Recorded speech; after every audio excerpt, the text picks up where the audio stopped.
Pilot representa en 2015 la consolidación de la apuesta de Aragón por la logística que ha posicionado a nuestra comunidad como un referente internacional.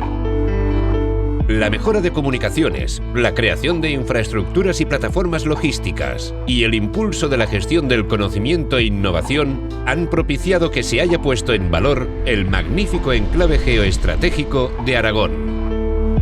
Las 14 ediciones del Foro y la Conferencia Europea de Logística han convertido a Pilot en un punto de encuentro de experiencias empresariales de éxito, expertos en competitividad y líderes de opinión a nivel mundial. Con 235 ponentes de 15 países y más de 14.000 asistentes, Pilot es reconocido a nivel internacional como uno de los principales congresos de gestión de la cadena de suministro del mundo. Pero Pilot es más que un foro de debate. A través del premio Pilot, 160 empresas han mejorado sus procesos logísticos y han contratado a más de 150 titulados con formación especializada. De entre estas empresas, 26 han sido reconocidas por su excelencia logística, 3 con premios nacionales y un premio europeo de logística.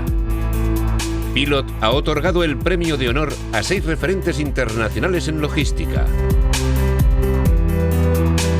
Se ha contado con el apoyo de 2.800 horas de los principales expertos, seminarios especializados, jornadas de puertas abiertas, autodiagnóstico logístico, estudios y publicaciones que han propiciado que Aragón sea un referente en impulso y desarrollo logístico. Todo ello encuadrado dentro del programa Aragón Empresa del IAF, Departamento de Industria e Innovación del Gobierno de Aragón. Pilot. 15 años de logística competitiva.